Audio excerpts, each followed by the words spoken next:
Okay, my first prediction is this. I'm really excited for this show, looking forward to this card.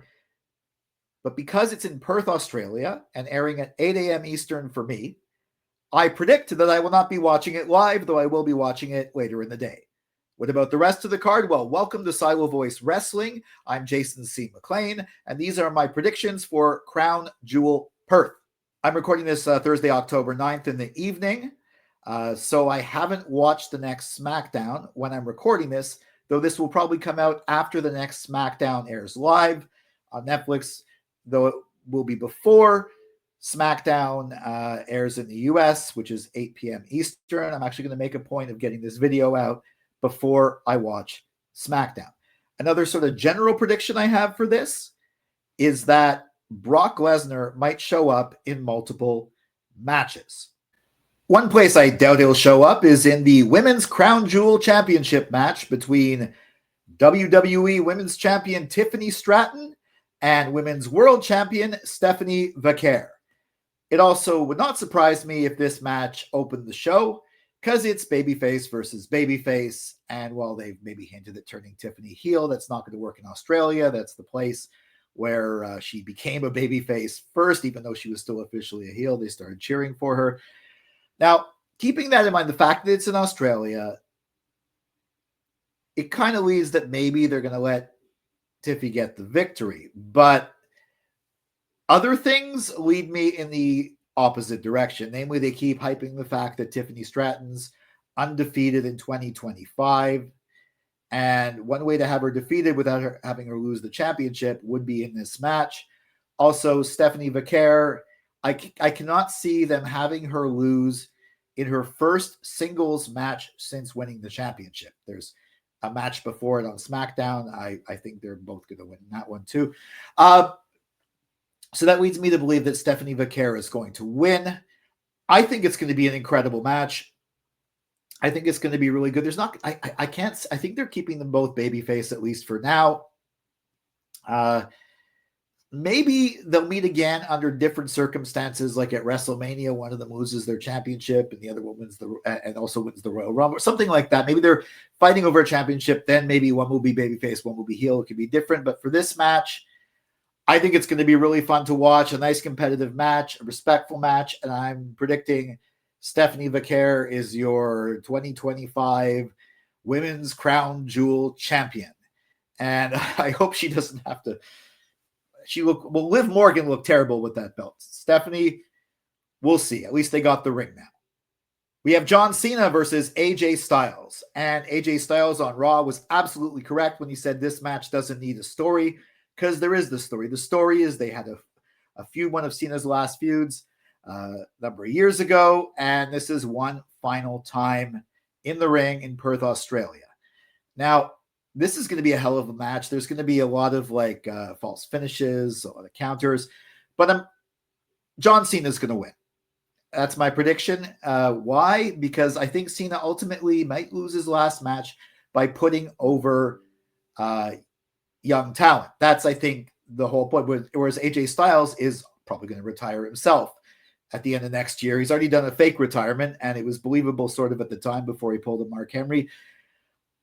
I think AJ is, he's still he's a legend. He's Hall of Famer in the future. He's great, but he's still like an upper mid-carder. He's not John Cena. He's a babyface, and I'm pretty sure Cena is going to win.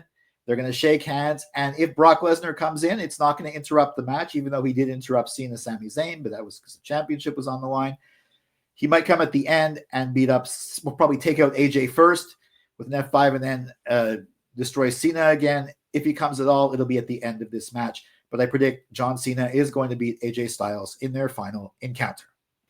And in an Australian street fight, the OTC Roman Reigns versus the Tribal Thief Bronson Reed of the Vision, with Paul Heyman in his corner, and probably a bunch of other people in his corner as well too. It is, after all, a street fight. First of all, I wonder why they didn't call it like a Perth street fight. It's an Australian street fight.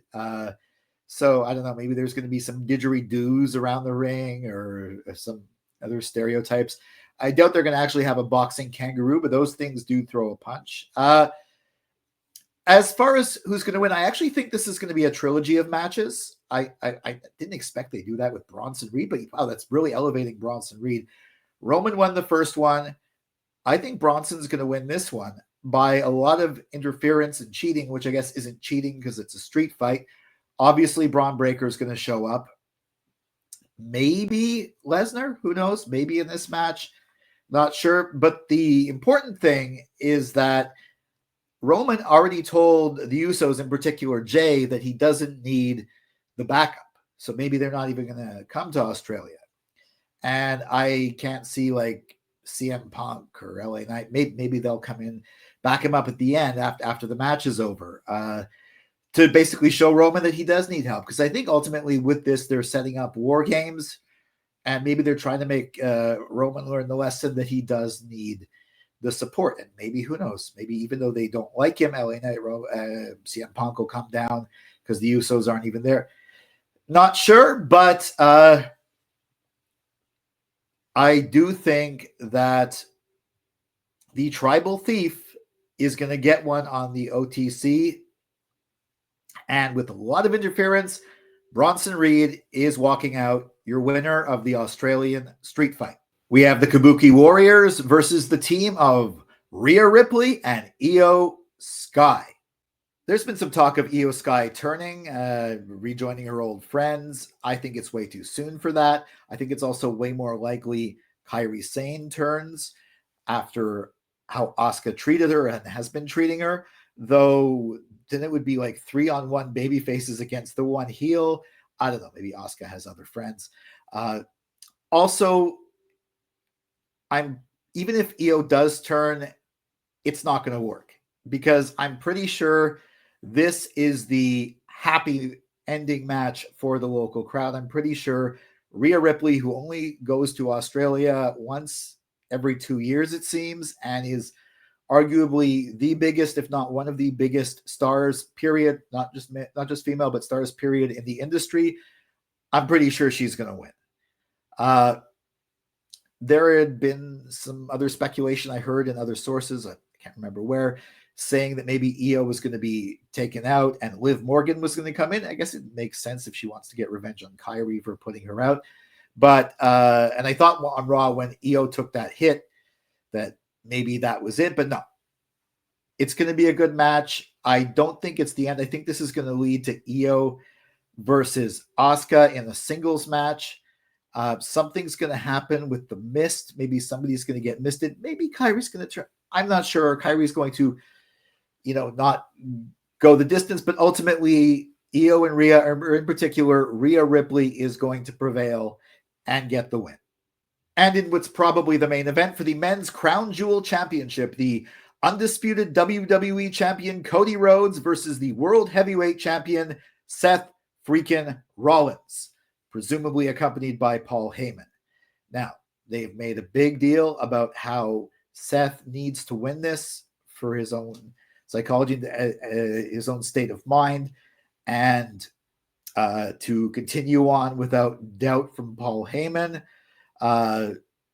It seems like maybe that's just putting a lot of weight on a championship that's really just basically a belt you get to hold for a day in a ring. But I kind of think that means Seth needs to win. Cody won the Crown Jewel Championship last year, and Cody's beaten Seth every time. He's not going to win clean. Possibly Brock Lesnar interference. I'm not sure. But actually, no, I don't even think Brock. I think what's going to happen, this is sort of how I think it's going to go. There's going to be interference. Bronson Reed's probably going to be tired from the last match. Braun Breaker is going to come down.